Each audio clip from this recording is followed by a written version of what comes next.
hey, why were you there? Or why was he there helping my mom when she was shopping for Christmas, or Mm, or or or shopping for our birthdays? Or why you didn't say happy birthday? Or why you never gave me a card?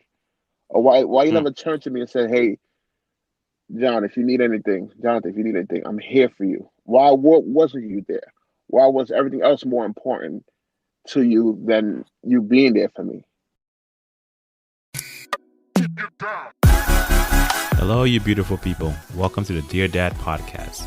This is the place where we address dad dynamics and discuss personal experiences, stories, and poem submissions to help provide a platform for healing while simultaneously uplifting one another.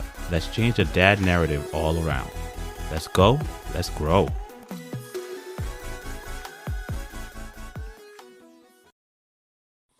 Hello, you beautiful people. Thank you again for joining me at a Dear Dad podcast. My name is Darius, aka BJ.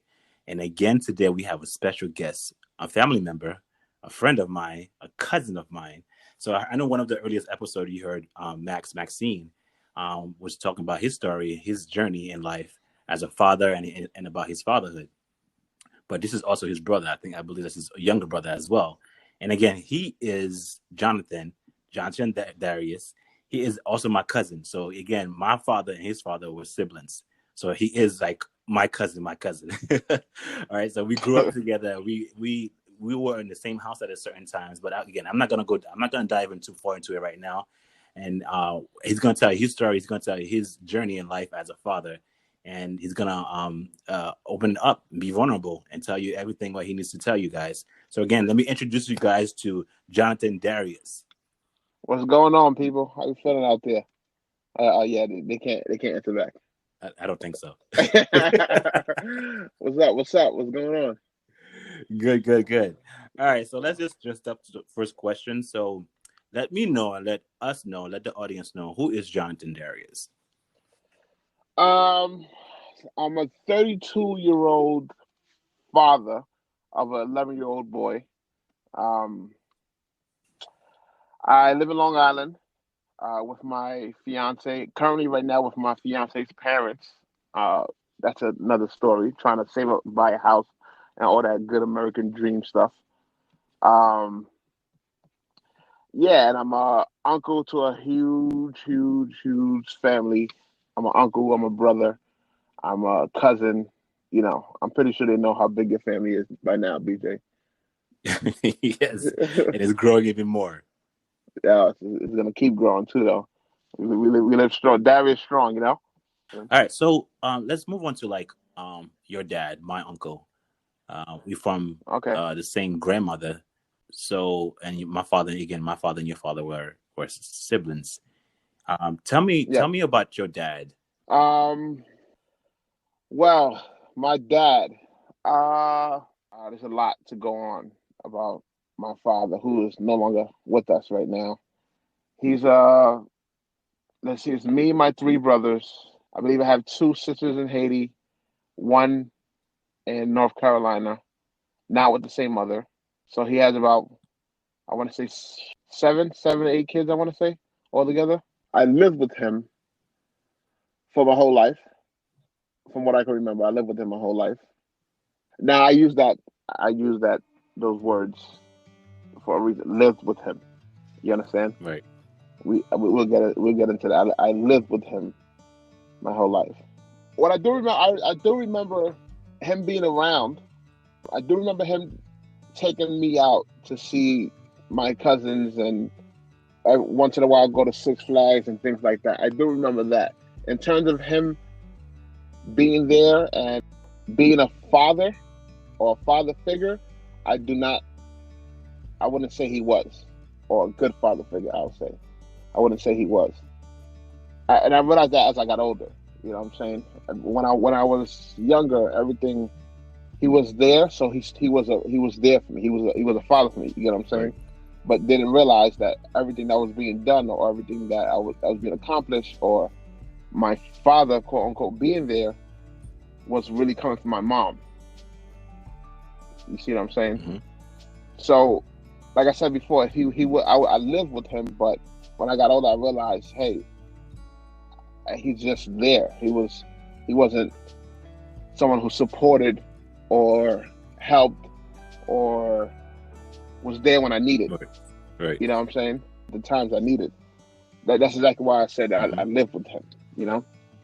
But I didn't realize that until later on. I didn't realize that until I became a father myself.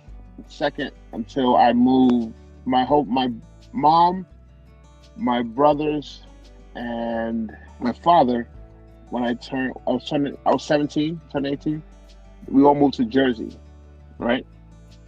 And I'm sure you remember that, because we all moved to Jersey, and he was still working doing. He was a cab driver. Okay, he was still working, but he was getting sick at the time. But he was still working on and off in Manhattan. But I stayed in my cousin's Reggie's house. I lived there, and one day I go to Jersey. I used to go to Jersey on the weekends to go stay with my mom. One day I go to Jersey, and it's like 2-3 months after they moved. I go to Jersey, and he asks, why you're home? Like, why you're not in school? And I should say this. So when they moved to Jersey, I stopped going to, I was in high school. When they moved to Jersey, I stopped going to school in the daytime. I started going to a program at night because I felt like I wasn't gonna graduate on time. So I stopped going to school in the daytime. I started going to school at night. One day I go to Jersey. This is when it really hit me that he wasn't there. I go to Jersey, and he's there. He's home, and he goes, "What are you doing home?" I said, "Max, I don't go to school in the daytime anymore. It's you know, I live with Auntie Kawa. I live with Reggie. I don't live here." And he looked shocked. You know, he looked at me like, "What? You don't live here?" He's like, he was originally asking me what I was doing. It was a Friday. I'm sorry, it was a Friday. He was originally asking me what I was doing there because he thought I was supposed to be in school. And I said, "You know, I don't live here, right?" And he looked shocked. He looked at me like he was shocked. And this is 2-3 months after I was commuting back and forth on the weekends to see my mom and going to work during the day and then school at night and living with Kyle and going back and forth and things like that, you know. And for me to be alone, me to be doing that at 17 years old and commuting, and that's when you need the most support, you know, from a parent, moral support, financial support, anything. And everything that was being given to me, or the support that was being given to me, was from my mom. I didn't realize that until that day. Like, you don't know, so you haven't been giving me money. You haven't been giving my mom money to go shopping. The groceries that I get when I'm at Auntie Kawa house and all this other stuff, you haven't. I've been saying this to myself in my head. You haven't been a part of that. Like, you don't know that. Why don't you know that your son is not in school right now, or he's not in high school, or he technically dropped out to go to school at night? How don't you know that? You understand? Wow. That's when it really hit me that he was there and physically there, but not mentally, no support or anything like that. And then from there, it kind of went like downhill in terms of him being a father figure to me, you know? And I started to sit back and think more. I started to sit back and picture stuff. I keep something about me, BJ, is I keep a lot of things in. When you see me, when everybody sees me, people see me, I'm happy, we laughing, I'm joking on people, I'm trying to make everybody laugh, we having a good time, I go home. You would not know that I have so much going on in my head that I do actually have going on. You get what I'm saying? So when that happened with my father first, when that happened, I started to picture things and remember things that happened back then and said to myself, hold on, that was my mom. That wasn't you.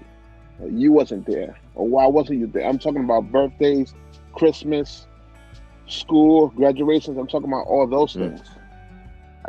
That's when it really hit me, and I sat back and I just looked, and I just remembered everything, you know.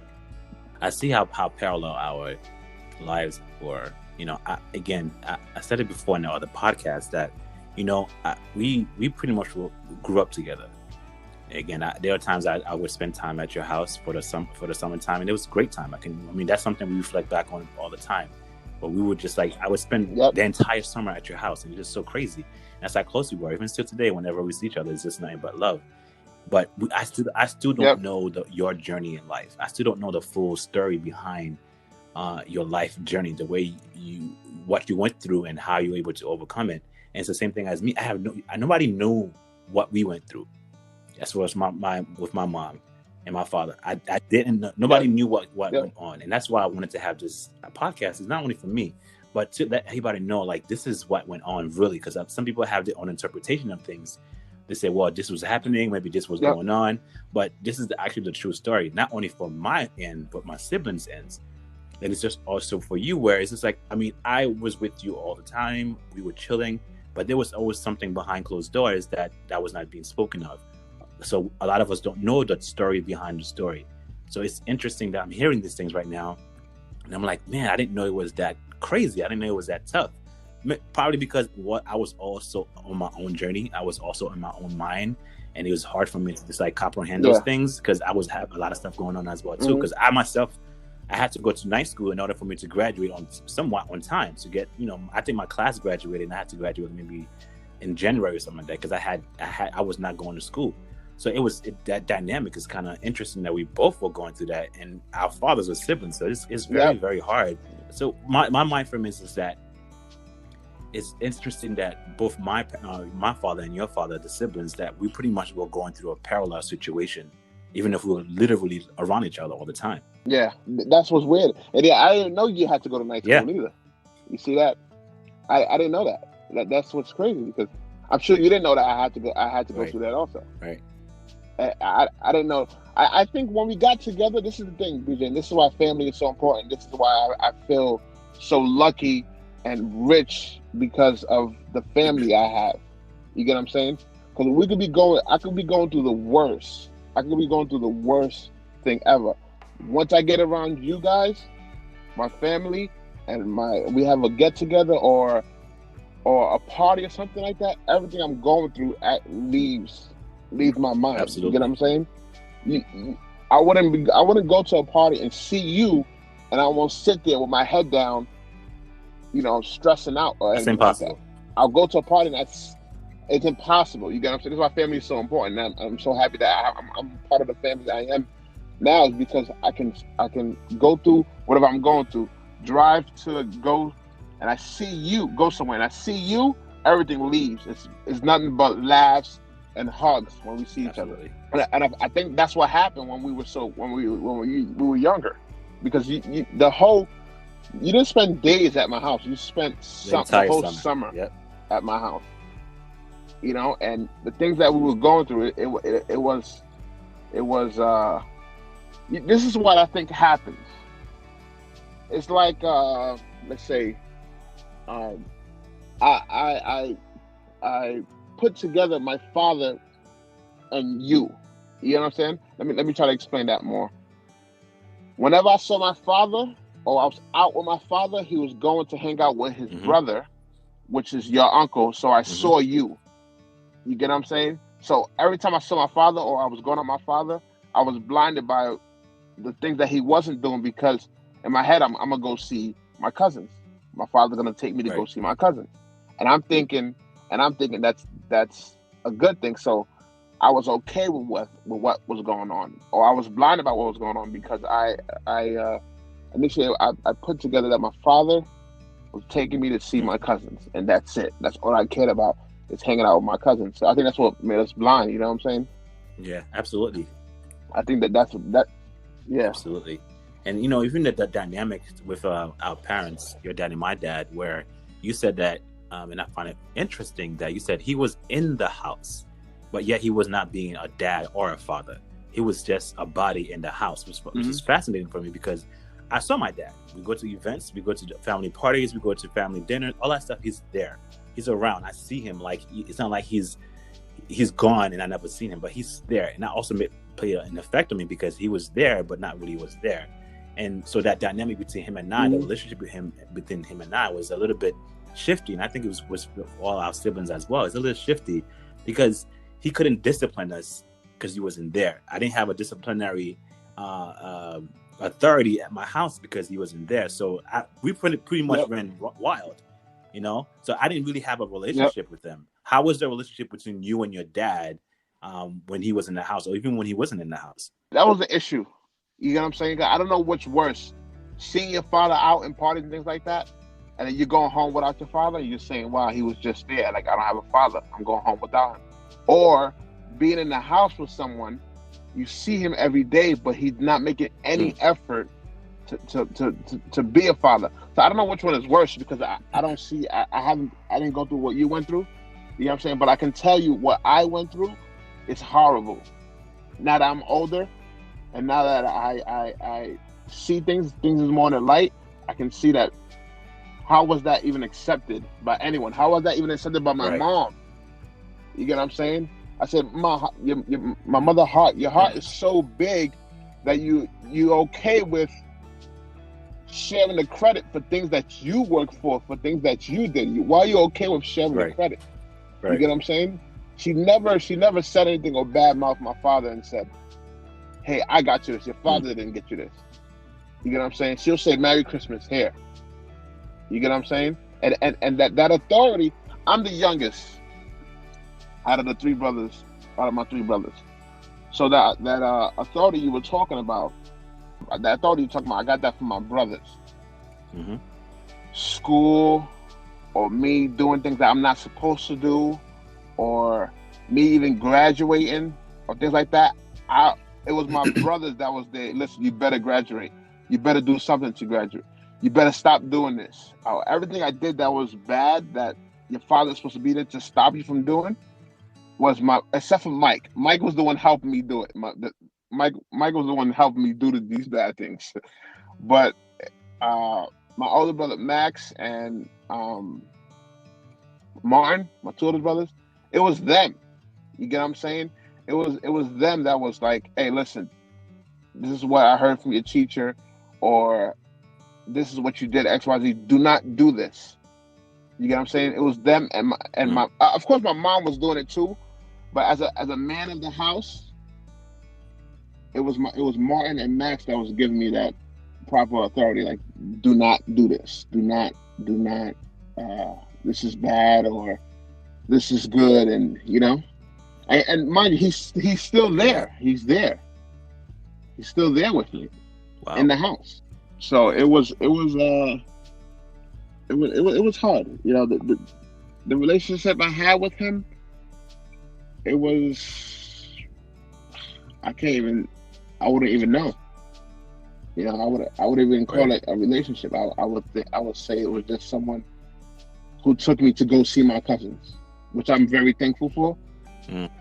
He was just someone there to take me to go do something that I really love to do, and that's be with my family. You know. Right.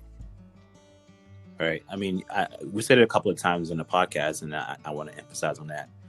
With our family, the dynamic is so profoundly happy, and I always said, if you cannot get along with my family, if you can't get along with my family, there's something wrong with you. It's not us, it's you. Because we're so welcoming, and we're so, I wouldn't say it's loving as well, that if you can get along with us, maybe there's something wrong with you. I mean, there's some people that's maybe it's overwhelming. Yes. I actually was dating someone that could not deal with that because it was too much, because their side of the family was condensed to just them, or it was her mom, and her grandmother. That's pretty much it. There's no siblings, there's no cousins like that. It wasn't close cousins. So when she was introduced to my family, it was just more of like, oh, I can't come to this outing anymore because it's too much for me. And it couldn't work. Not because, you know, she couldn't come with to the family. It's just like, it was not going to work, you know? And my family, you come to my family's outing, any outings, if you don't fall in love with us the first time, there's obviously, I'm telling you right now, I don't want to toot my own horn. There's something wrong. There's something wrong. There's something wrong.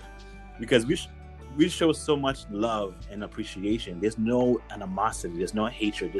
Literally, it's just laughter. If you leave that gathering without your cheeks hurt, your stomach hurt, or a headache, I'm telling you, you're in the wrong spot right now, because that's exactly how it is. Each and every time we get together, that's how it is. Each and every time. There's no like, oh, I'm not talking to this person, or I'm not sitting next to this person. and we're so close. It's so crazy. Between the Darius and the Million Step family, we're so close. It's so crazy. Even not right now, we have group chats. We have the boys group chats. We got the girls group chats. We got the family group chats. Then we got the siblings group. It's like group chats for everything, and they always find a reason to Always, talk. We talk no matter all what the it is. time. There's always Yep. something to talk about. We share Yep. everything. So that's why I'm like, the reason why, like you said before, whenever we get together, it was all about happiness. So therefore, all our fears and all that stuff that we were like bothering us goes away, because now you're in the presence and you're in the midst of happiness.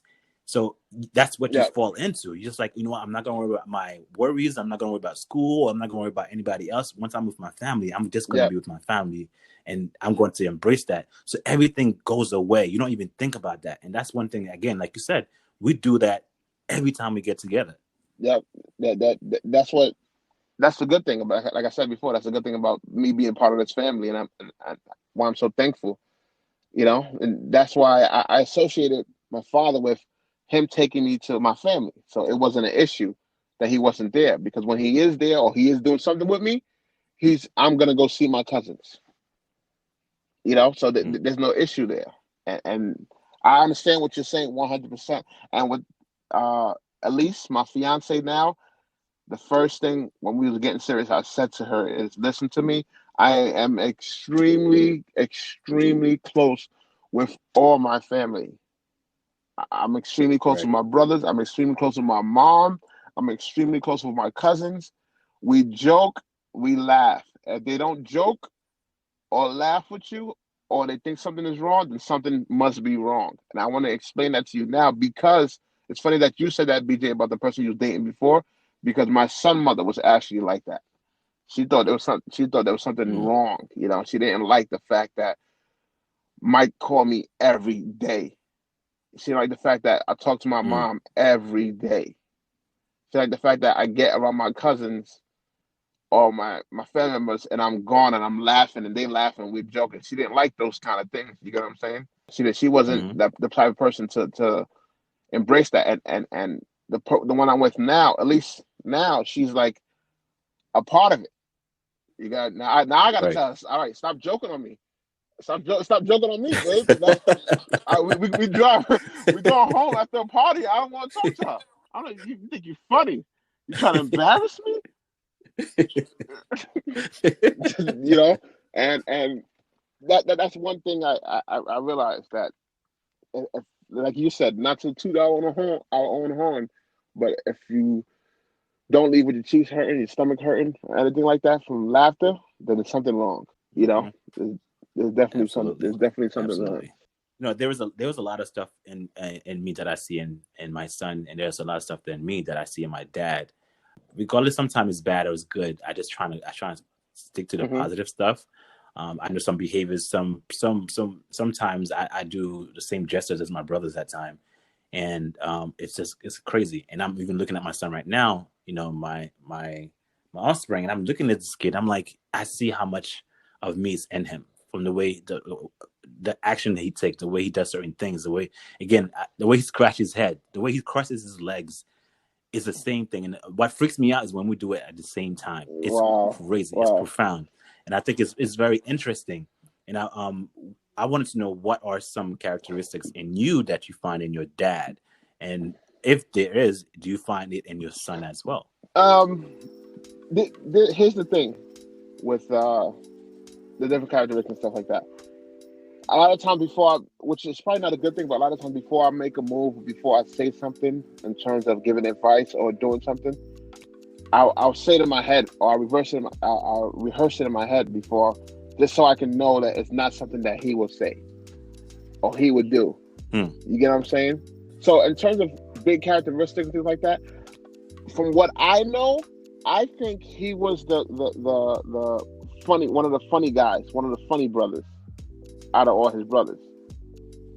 He was the Mm-hmm. one that likes to make people laugh, or maybe be center of attention and things like that. In terms of characteristics, I can say I would like to be that guy. I would like to be the funny one in the room. I would like to be the one bothering people. He seemed like the one he bothered people for fun. You get what I'm saying? I feel like I would Right. like to be that person. I think I do that, And I can tell you 100% now, Junior does that when he's with his cousins. And I'm watching him. I'm like, that's something that I would do in terms of somebody's quiet and you go over there just to bother that person or try to make everybody laugh. You know, I feel like, which is not a bad characteristic. You know, I feel like that's one thing he does do that my father did that I took from him. That could be a good thing, you know. Right. In terms of anything bad, I feel like somebody else would have to tell me. You get what I'm saying? Because a lot of people tell me I laugh like my father, and I can't see it. I can't hear it. I don't see it. I feel like in terms of characteristic, my mom would have to say, "Hey, that's what your father would do," or that's what you got that from your father, you know. So I can't really think of anything specifically right now that I do that we consider something that my father did. And it's hard. I mean, now you can't even like look into if you do or if you don't because he's no longer here, and that's a big issue. You know, I mean, his death in itself was just like it was tough. I mean, I know I can say it's tough, but living it was what you guys had to go through, and that was a different situation. The dynamic in itself was just kind of like it was hard. And I mean, I can't even begin to ask you to explain that. I just know, and that in itself to go through that, it's hard. You know, it's really, really hard. And I don't know, I didn't know, and I still don't know the depths of the struggles that you guys went through and are still going through. I just simply, I know that I enjoy seeing you guys whenever you guys are around. And I still today, whenever we get together on the phone, it's just nothing but jokes and laughter. And I had to, even in the beginning of the podcast, I had to like cut it short. I was like, okay, we just started. I know. I had to stop. So, yeah, I know that. But I had to stop myself. I mean, that's family. That's family, and I enjoy that. What are some mistakes that taught you the most in life? One thing that taught me a lot. One thing that really gets me now, and this is going to go back a little bit to what you just said about his death and things like that. One thing that really got me was letting things go. You know what I'm saying? He was never one to let things go. He was always one to hold it in and dwell and react on what people said or what people did, and constantly never forget what people did and what people said, you know. And after he passed,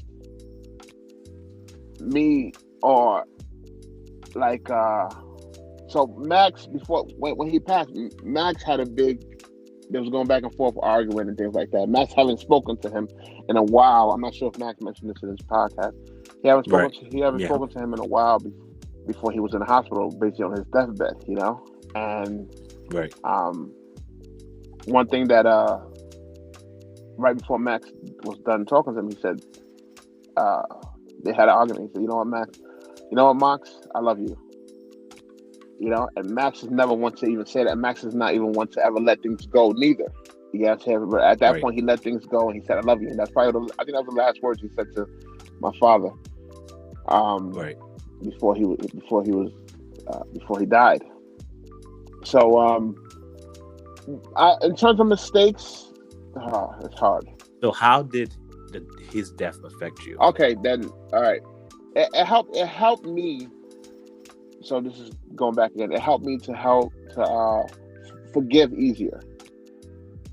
His death affected me, but it helped me to forgive easier.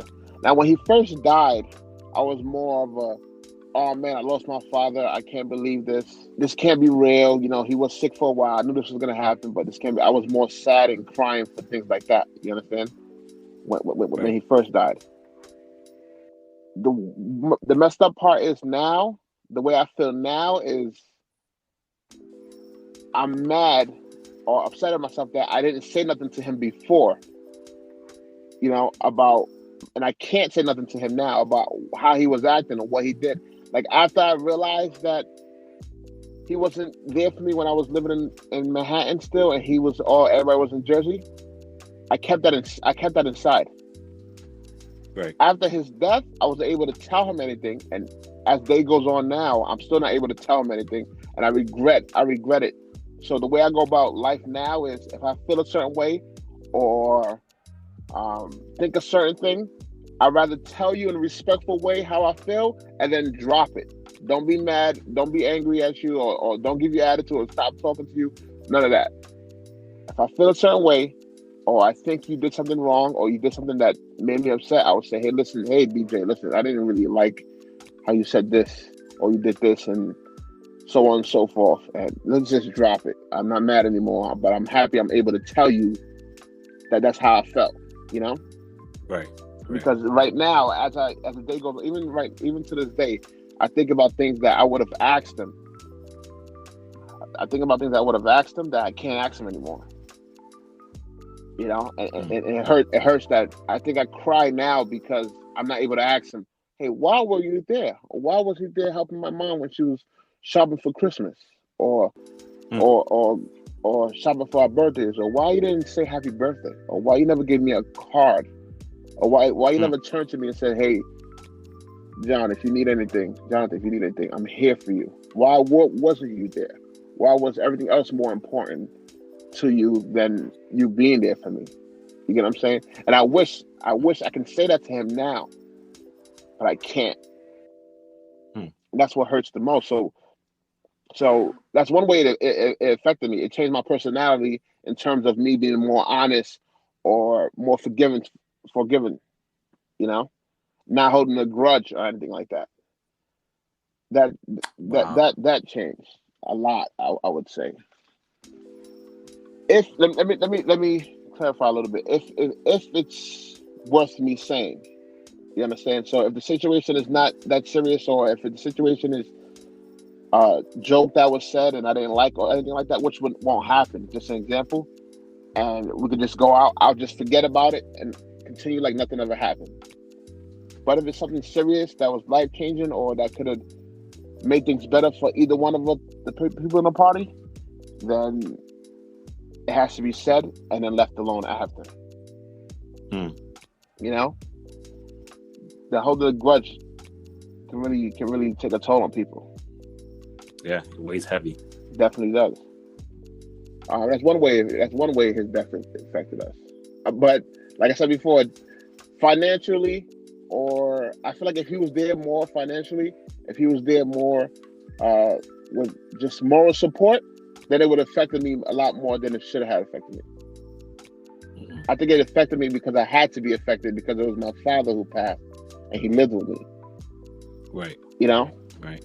The tears in the beginning, which I don't want it to sound horrible with me saying this, but the tears in the beginning when he passed felt like it had to be there.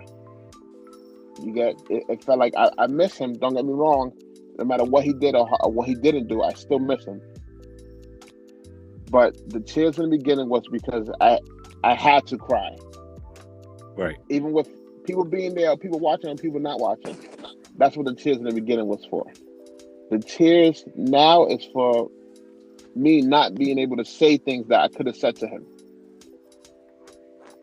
I could have said to him before. Like, I can't tell you, I don't even think I've ever told him I love him.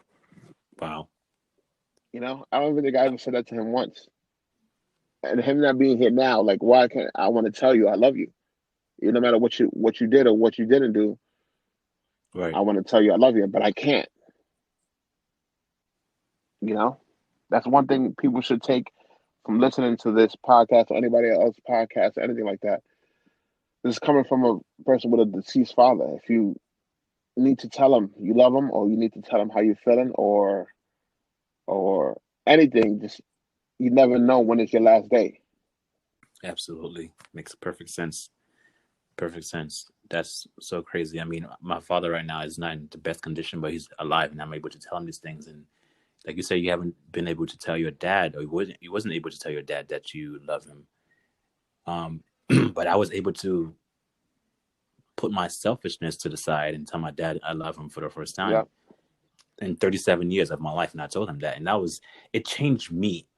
It changed my perspective, and even besides that, I think it changed my dad perspective as well, because now I think he has a little bit of burden got lifted off his shoulders to know that one thing he probably know that yes, we do love him, but it's another thing to say that we love him.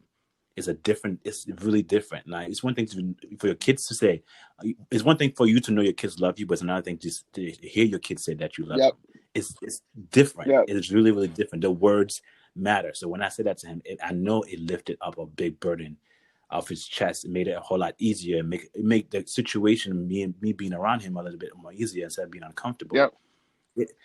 That in itself, I can't even imagine if he passed away and I wasn't able to tell him that. And that's why I was encouraging my siblings to just like, look, say it when that you have the time now, because we have no idea what's going to happen. Not only with him, but with us. Yep. Exactly. We can literally today wake up and tomorrow we're not here. You know, so why don't take the opportunity that we are alive, that we have the breath of life in us, to tell the people that's next to us that we love them, we care for them, you know, we appreciate them. Those words matter. It's one thing to know, but it's another thing to hear it. It makes such a big, profound difference. Yeah, no, definitely, it's definitely different from hearing it. Even though it's definitely different from hearing it. And not to go off subject, but with that same "I love you," like what you just said, to clarify, to add on to that, um, us as cousins and things like that, we have a lot of passions going on and all that other stuff. We don't say it enough. Before we didn't say it enough. Yo, I love you, or see you later after a party, something. All right, I love you. Before, I would say before. Okay, let's take a brief commercial break. We'll be right back after this sponsor. Hey guys, Bjemson Darius, aka BJ here from Dear Dad Podcast. Now, when I started this podcast, I wanted a platform where I can record and upload my content very easily. I didn't want to go through any hoops to get my podcast out there. When I did start my podcast, I was on a different platform. But after I was introduced to Anchor not once, not twice, but over 3 times by my close friends, I decided to give Anchor a try. I must say, I absolutely love it. Not only is it easy to use, but I am able to record, edit, post, and publish all my episodes right there on the app or the site.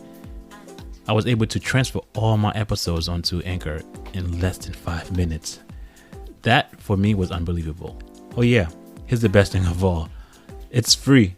It is free to use. Yeah, I know. That's crazy, but take my word on this. It's true. Using Anchor has definitely made podcasts so easy.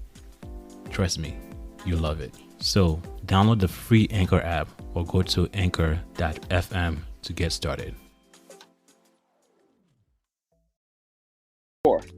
And I want to say about a year ago or 2 years ago, your brother, G, actually said it to me, and I couldn't get it out of my head. Really? I couldn't get it out of my head. And I know that, listen, all you guys, G especially, like my brothers, you know? And I know he loves me, but we was at a party in the city. I forgot exactly what party it was. And then I gave him a hug, pound. I was saying bye. He goes, all right, Jay, I love you. And I said, I love you too. And then my way home, I kept saying in my head, I can't believe he just said that to me. Wow. And like you said, it's different from hearing it.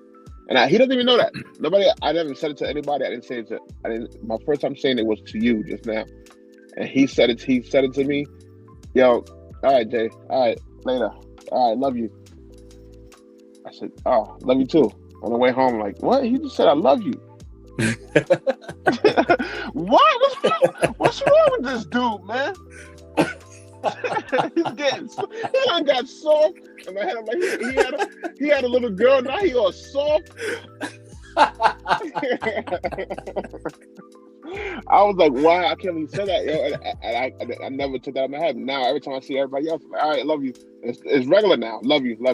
Yeah. It's different from hearing it, you know, than to knowing. It's different from hearing it. It's crazy. You know, the situation with Emmanuel now was not the best at times when we were growing up. Yeah, I know. I got a bunch of stories. It got better, honestly, not too long ago.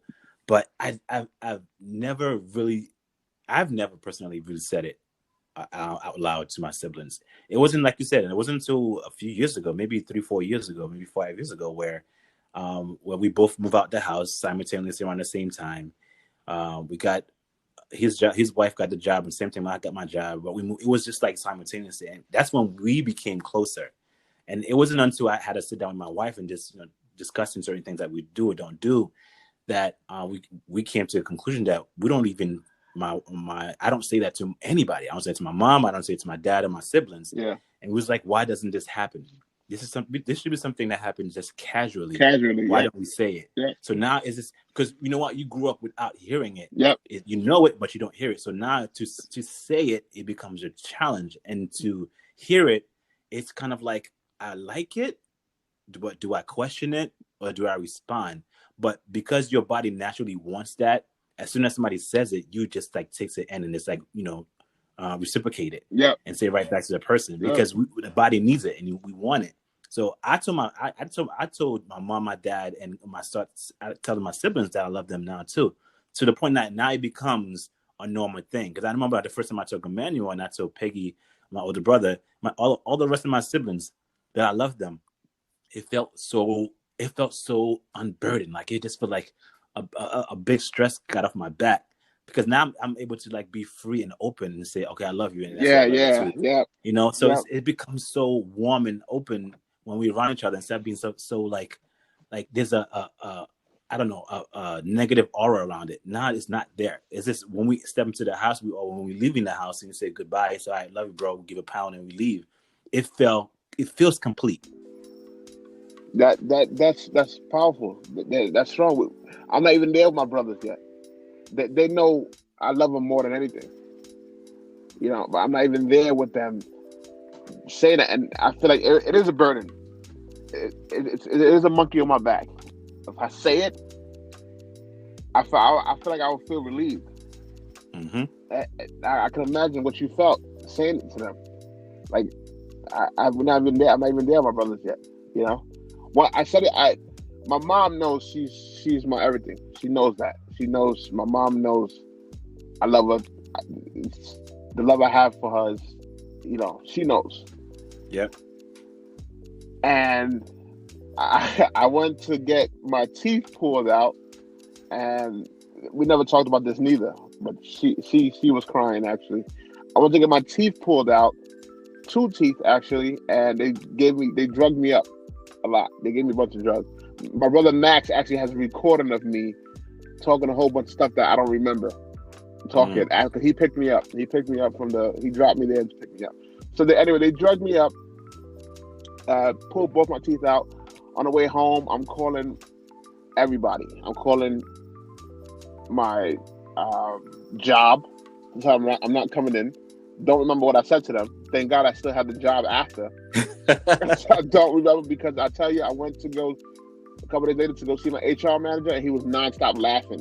I'm like, what did I say to you? And I'm sorry. Anyway, and I was on the phone with my mom, and I said, okay, Mom, I'm doing good, and I love you. She starts crying over the phone. Wow. Yeah, she's crying, but I didn't know she was crying. And I said, I love you. She said, I love you too. And she hangs up. And then later on, she found out I was all drugged up, and she called me in the room. We talking about it. She goes, you told me I love you. I started crying and stuff. You never said that to me before, and all this other things she was telling me. And like you said, hearing it, she knows that at least. Everybody knows how much. Everybody knows my mom. Everybody knows how much we all love her. Right. But like you said, me saying it to her was different. It's different. Like, I'm not there with my brothers yet. Hopefully we'll get there soon, but I highly doubt my brother Max will get there. He's the most caring. All my brothers are caring. Max has a huge heart when it comes to certain things. But if you get emotional on him, he's probably gonna hit you. So if you say I love you, you might want to duck. You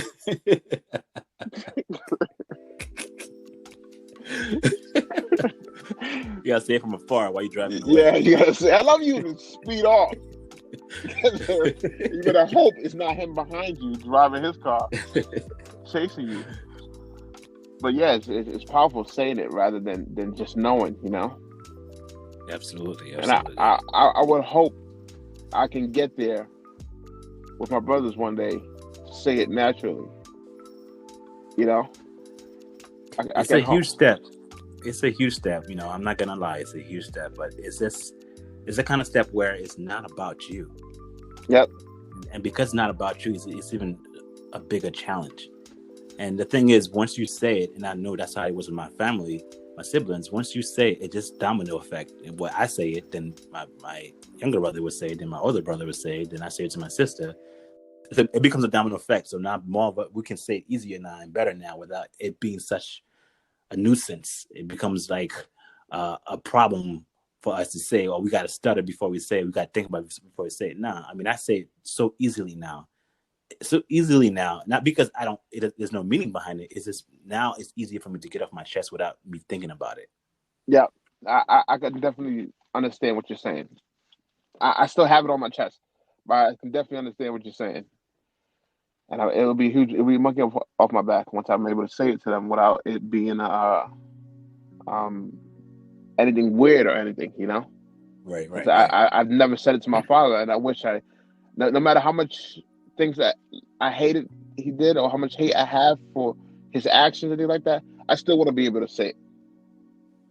You get what I'm saying? right, I want to be able to say it. I want to be able to say, hey, listen, I love you. This is what you did in Christmas. You didn't do this for me during Christmas, birthdays, or any celebration, but I love you. right.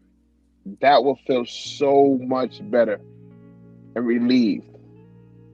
Because I do not like the hate I have right now for him, even though he's not here. Right. You get what I'm saying, BJ? I don't like Right. the hate. I don't like the hate I have for him. I want to release it. The only person I can release it to is him. But he's not here. Right. So who I'm gonna say it to, and am I gonna feel better? I have to tell you, this podcast is a 100% great idea because I feel like a lot of people will be feeling. I feel a lot better already. Just a little bit we talked about my father. I feel a lot better already doing this podcast with you. I just want to be able to ask him, like, why, just why. Right. Just sit down and tell me why. Even though there's no explanation that's gonna make me say, "Oh, okay," and understand. But I want that I don't know. I just want that. I don't want to hate you right now. Right. Feeling. It's a close. It's a closure. You want to close that chapter in your life. Yes, basically, yeah, exactly. And I feel like it's always going to be open because he's not here for me to confront. Right. Just like what you asked me, what affected me, what changed me. I think that's what I would like to confront without it being an issue or without being disrespectful. I like to confront people about certain things if it did bother me or affected me. Because right. if I don't fix it right now, I don't want to drive away hating you, and you get in a car accident or something happens to you, and that's it. Right. That's how I like to think. Right.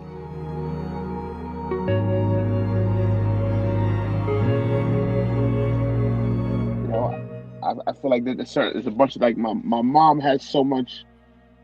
She's like one of the strongest people I've ever met because she sat there and dealt with those things with him and didn't have to.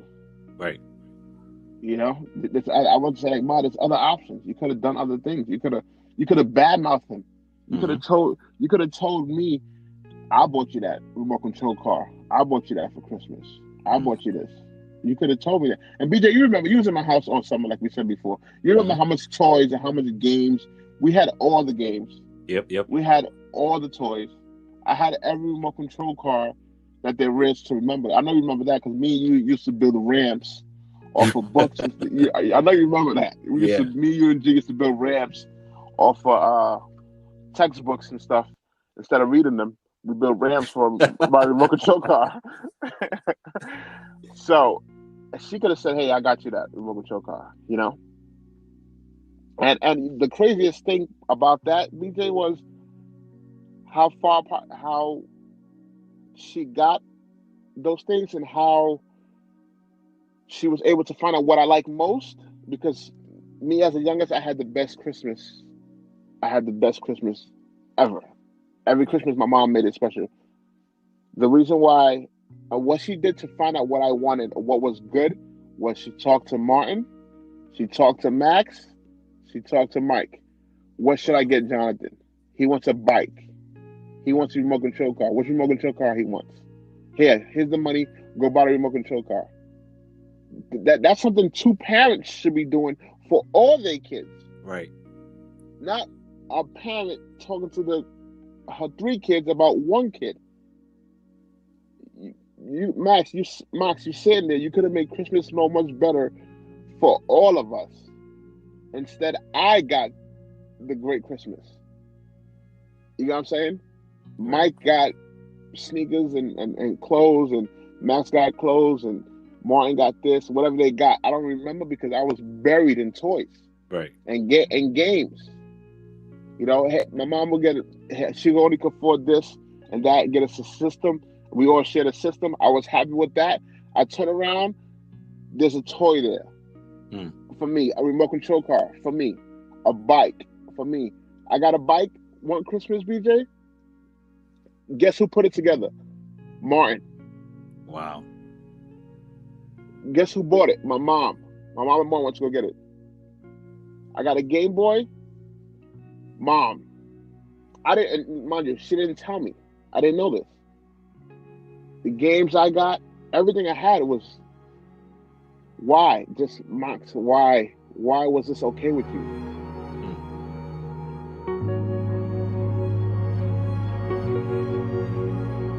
You know, why were you okay with not doing it? How can you walk in the house after we finish opening our gifts and you sit there and say, I didn't do that. I'm okay. I'm going to go in the room and go to sleep.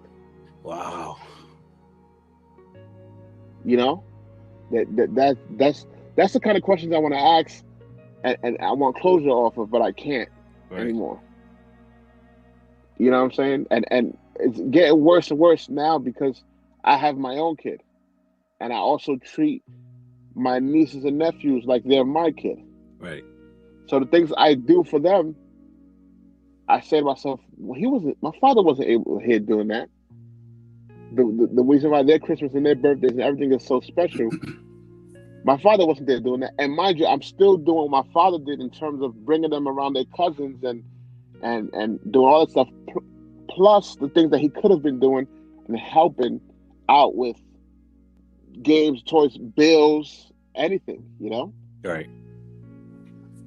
Anything. It hurts not to be able to ask him these things.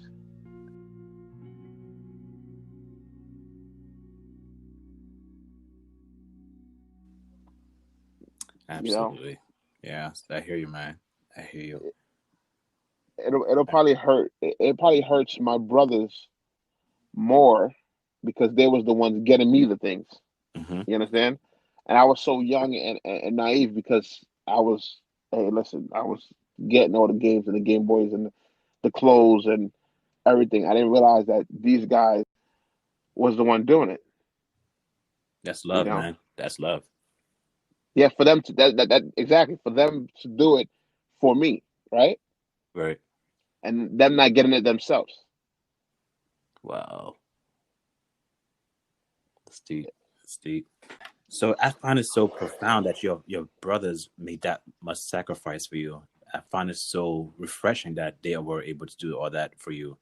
It's encouraging. It's enlightenment. It feels great. It really feels great that your brother were able to sacrifice that for you. I know with Maxine, he's a guy that's just like to give. He's a giver. He's just love to dive in and give you like whatever that he can. If it's a shirt off his back, he will give you that. Yep. He's very, very given, and I highly appreciate that towards him.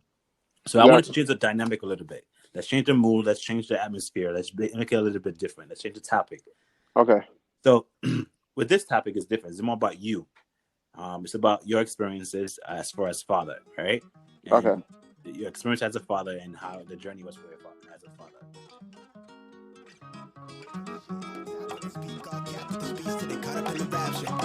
So out of line with the phrase game. Let's take a break, been a long day. Hit your line, what you fall through with the nightsticks. Maybe He helped me spark the ideas. We got nowhere else to go. It's only up from there.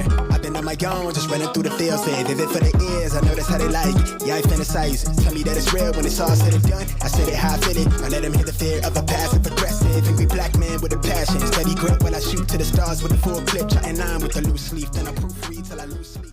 Couldn't handle the truth. What's up, BJ? It was good. Nice sound. I like the sound. Sounds good. How we sounding? We sounding good? We sound good. Good. Good. Don't ask me no question. This is my podcast. All right, I have a couple questions for you off that. All right. Yeah, you didn't see this. You didn't see us going this way, huh? Yeah. So, where's my notepad? It's gonna be a delta. It's all right, though. All right. Let's begin. For more Dear Dad podcasts, visit Apple Podcasts, Stitcher, or wherever you listen to your favorite shows. Make sure you check Dear Dad Podcast on your favorite Instagram social media platform at Dear Dad Podcast. Catch you later.